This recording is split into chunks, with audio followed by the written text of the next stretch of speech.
والدین نے جو بھلائی تمہارے ساتھ کی ہے تم اس کا بدلہ کیا دے سکتے ہو؟ اگر تم نے ان کے بڑھاپے میں خبر گیری کر بھی لی تب بھی وہ بدلہ نہیں ہو سکتا۔ ارحمهما كما ربياني صغيرا۔ قضا ربک الا تعبدوا الا اياه، تیرے رب نے فیصلہ کر دیا ہے کہ نہیں پوجو گے سوائے اس کے کسی کو، وبالوالدین احسانا۔ لیکن کیا ہم واقعی اپنے والدین کے حقوق ادا کر رہے ہیں؟ ماں کی دعائیں تقدیر بدل دیتی ہیں اور باپ کی رضا جنت کی کنجی ہے۔ لیکن افسوس، آج کے دور میں اکثر لوگ انہی والدین کو بھول جاتے ہیں جنہوں نے ہمارے لیے راتوں کی نیندیں اور دنوں کا سکون قربان کیا۔ کیا ہم جانتے ہیں ماں باپ کی نافرمانی صرف دنیا کو برباد نہیں کرتی بلکہ آخرت کا سکون بھی چھین لیتی ہے؟ آئیے آج جانتے ہیں اسلام ہمیں ماں باپ کے حقوق کے بارے میں کیا سکھاتا ہے۔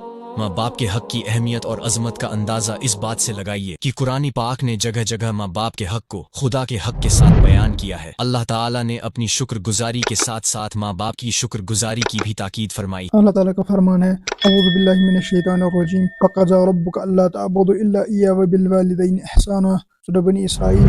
اور آپ کے رب نے فیصلہ فرما دیا ہے کہ تم اس کے سوا کسی کی بندگی نہ کرو اور والدین کے ساتھ حسن سلوک کرو۔ ساتھ ہی فرمایا ان اشکر لی وللوالدیک، کہ میرا شکر ادا کرو اور اپنے ماں باپ کے شکر گزار رہو۔ ماں باپ کو ہمیشہ خوش رکھنے کی کوشش کیجیے اور ان کی مرضی اور مزاج کے خلاف کبھی کوئی ایسی بات نہ کہیے جو ان کو ناگوار ہو، بالخصوص بڑھاپے میں جب مزاج کچھ چڑچڑا ہو جاتا ہے اور ایسے تقاضے اور مطالبے کرنے لگتے ہیں جو توقع کے خلاف ہوتے ہیں۔ اس وقت بھی ہر بات کو خوشی خوشی برداشت کیجیے اور ان کی کسی بات سے اکتا کر جواب میں کوئی ایسی بات ہرگز نہ کیجیے جو ان کو ناگوار ہو اور ان کے جذبات کو ٹھیس لگے۔ قرآن میں آیا ہے اما یبلغن عندک الکبر احدہما او کلاہما فلا تقل لہما اف ولا تنہرہما، اگر ان میں سے ایک یا دونوں تمہارے سامنے بڑھاپے کی عمر کو پہنچے تو تم ان کو اف تک نہ کہو نہ انہیں جھڑکو، ان کے ساتھ عاجزی اور انکساری سے پیش آئیے۔ اللہ کا فرمان ہے وَاخْفِضْ لَهُمَا جُنَاحَ الظُّلِّ مِنْ الرَّحْمَةِ، اور عاجزی اور نرمی سے ان کے سامنے بچھے رہو۔ عاجزی سے بچے رہنے کا مطلب یہ ہے کہ ہر وقت ان کے مرتبہ کا لحاظ رکھو اور کبھی ان کے سامنے اپنے بڑائی نہ جتاؤ اور نہ ان کی شان میں گستاخی کرو۔ حضرت عبداللہ بن مسعود رضی اللہ تعالیٰ عنہ کہتے ہیں میں نے نبی صلی اللہ علیہ وسلم سے پوچھا کون سا عمل خدا کو سب سے زیادہ محبوب ہے؟ نبی صلی اللہ علیہ وسلم نے فرمایا وہ نماز جو وقت پر پڑھی جائے۔ میں نے پھر پوچھا اس کے بعد کون سا عمل خدا کو سب سے زیادہ محبوب ہے؟ فرمایا ماں باپ کے ساتھ حسن سلوک۔ میں نے پوچھا اس کے بعد؟ فرمایا خدا کی راہ میں جہاد کرنا، بخاری و مسلم۔ آپ کی خدمت کا مقام۔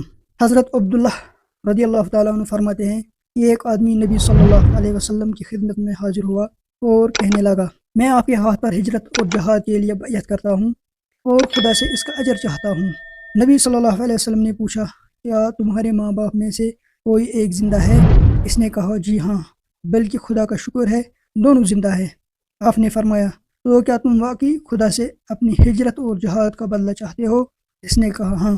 جی ہاں، میں خدا سے اجر چاہتا ہوں۔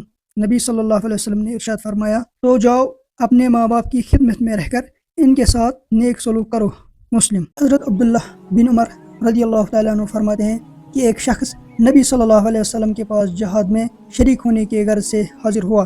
نبی صلی اللہ علیہ وسلم نے اس سے پوچھا تمہارے ماں باپ زندہ ہے؟ اس نے کہا جی ہاں زندہ ہے۔ ارشاد فرمایا جاؤ اور ان کی خدمت کرتے رہو، یہی جہاد ہے، بخاری و مسلم۔ ماں باپ کی خدمت سے ہی دونوں جہانوں کی بھلائی، سعادت اور عظمت حاصل ہوتی ہے اور آدمی دونوں جہانوں کی آفتوں سے محفوظ رہتا ہے۔ حضرت انس کا بیان ہے کہ نبی صلی اللہ علیہ وسلم نے فرمایا جو آدمی چاہتا ہے کہ اس کی عمر دراز کی جائے اور اس کی روزی میں کشادگی ہو، اس کو چاہیے کہ اپنے ماں باپ کے ساتھ بھلائی کرے اور صلہ رحمی کرے۔ نبی صلی اللہ علیہ وسلم کا ارشاد ہے وہ آدمی ذلیل ہو پھر ذلیل ہو پھر ذلیل ہو۔ لوگوں نے پوچھا اے خدا کے رسول صلی اللہ علیہ وسلم کون سا آدمی؟ آپ نے فرمایا وہ آدمی جس نے اپنے ماں باپ کو بڑھاپے کی حالت میں پایا، دونوں کو پایا یا کسی ایک کو، اور پھر ان کی خدمت کر کے جنت میں داخل نہ ہوا، مسلم۔ ایک مرتبہ حضرت عبداللہ بن عمر رضی اللہ تعالیٰ عنہ نے حضرت ابن عباس سے پوچھا کیا آپ چاہتے ہیں کہ جہنم سے دور رہیں اور جنت میں داخل ہوں؟ ابن عباس نے کہا کیوں نہیں، خدا کی قسم میں یہی چاہتا ہوں۔ حضرت ابن عمر نے پوچھا آپ کے والدین زندہ ہے؟ ابن عباس نے کہا جی ہاں، میری والدہ زندہ ہے۔ ابن عمر نے فرمایا اگر آپ ان کے ساتھ نرمی سے گفتگو کریں، ان کے کھانے پینے کا خیال رکھیں تو ضرور جنت میں جائیں گے، بشرطے آپ کبیرہ گناہ سے بچے رہیں۔ الادب المفرد۔ ابو ہریرہ رضی اللہ تعالیٰ عنہ فرماتے ہیں، ایک شخص نے نبی صلی اللہ علیہ وسلم کی خدمت میں آ کر پوچھا، اے خدا کے رسول صلی اللہ علیہ وسلم، میرے نیک سلوک کا سب سے زیادہ مستحق کون ہے؟ آپ نے فرمایا تیری ماں۔ اس نے پوچھا پھر کون ہے؟ آپ نے فرمایا تیری ماں۔ اس نے پوچھا پھر کون ہے؟ ارشاد فرمایا تیری ماں۔ اس نے کہا پھر کون ہے؟ تو آپ نے فرمایا تیرا باپ۔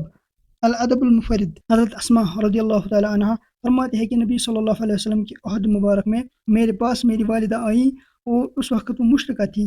میں نے نبی صلی اللہ علیہ وسلم سے عرض کیا کہ میرے پاس میری والدہ آئی ہے اور وہ اسلام سے متنفر ہے، کیا میں ان کے ساتھ اچھا سلوک کروں؟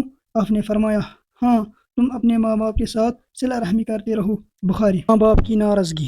حضرت ابو امامہ فرماتے ہیں کہ ایک شخص نے نبی صلی اللہ علیہ وسلم سے پوچھا، یا رسول اللہ صلی اللہ علیہ وسلم، ماں باپ کا اولاد پر کیا حق ہے؟ ارشاد فرمایا ماں باپ ہی تمہاری جنت ہے اور ماں باپ ہی دوزخ۔ ابن ماجہ۔ یعنی ان کے ساتھ نیک سلوک کر کے تم جنت کے مستحق ہوں گے اور ان کے حق کو پامال کر کے تم جہنم کا ایندھن بنو گے۔ آخری بات، ماں باپ کے لیے برابر دعا بھی کرتے رہیے اور ان کے احسانات کو یاد کر کے خدا کے حضور گڑ گڑا کر اور انتہائی دل سوزی اور قلبی جذبات کے ساتھ ان کے لیے رحم و کرم کی درخواست کیجیے۔ خدا تعالیٰ کا ارشاد ہے وقل رب ارحمہما کما ربیانی صغیرا، اور دعا کرو کہ پروردگار ان دونوں پر رحم فرما جس طرح ان دونوں نے بچپن میں میری پرورش فرمائی تھی۔ یعنی اے پروردگار، بچپن کے بے بسی میں جس رحمت اور جان فشانی و شفقت و محبت سے انہوں نے میری پرورش کی اور میری خاطر اپنے عیش کو قربان کیا، پروردگار اب یہ بڑھاپے کی کمزوری بے بسی میں مجھ سے زیادہ خود رحم و شفقت کے محتاج ہے۔ خدا میں ان کا کوئی بدلہ نہیں دے سکتا، تو ہی ان کی سرپرستی فرما اور ان کے حالت زار پر رحم کی نظر کر۔ والدین کی وفات کے بعد بھی ان کا خیال رکھیے اور ان کے ساتھ نیک سلوک کرنے کے لیے مندرجہ ذیل باتوں پر کاربند رہیے۔ ماں باپ کے لیے مغفرت کی دعائیں برابر کرتے رہیے۔ قرآن پاک نے مومنوں کو یہ دعا سکھائی ہے، ربنا اغفر لی ولوالدی وللمؤمنین یوم یقوم الحساب۔ پروردگار میری مغفرت فرما اور میرے والدین کی بھی اور سب ایمان والوں کو اس روز معاف فرما دے جب کہ حساب قائم ہوگا۔ حضرت ابو ہریرہ کا بیان ہے رضی اللہ تعالیٰ عنہ کی مرنے کے بعد جب میت کی درجات بلند ہوتے ہیں تو وہ حیرت سے پوچھتا ہے یہ کیوں کر ہوا؟ خدا کی جانب سے اس کو بتایا جاتا ہے کہ تمہاری اولاد تمہارے لیے مغفرت کی دعا کرتی رہی اور خدا نے اس کو قبول فرمایا۔ حضرت ابو ہریرہ ہی کا بیان ہے کہ نبی صلی اللہ علیہ وسلم نے فرمایا جب کوئی آدمی مر جاتا ہے تو اس کے عمل کی مہلت ختم ہو جاتی ہے، صرف 3 چیزیں ایسی ہیں جو مرنے کے بعد بھی فائدہ پہنچاتی رہتی ہے، ایک صدقہ جاریہ، دوسرے اس کا پھیلایا ہوا علم جسے لوگ فائدہ اٹھائیں، تیسرا وہ صالح اولاد جو اس کے لیے دعائی مغفرت کرتی رہے۔ آخر پر یہی درخواست ہے کہ اپنی دعاؤں میں ہمیں بھی یاد رکھیں۔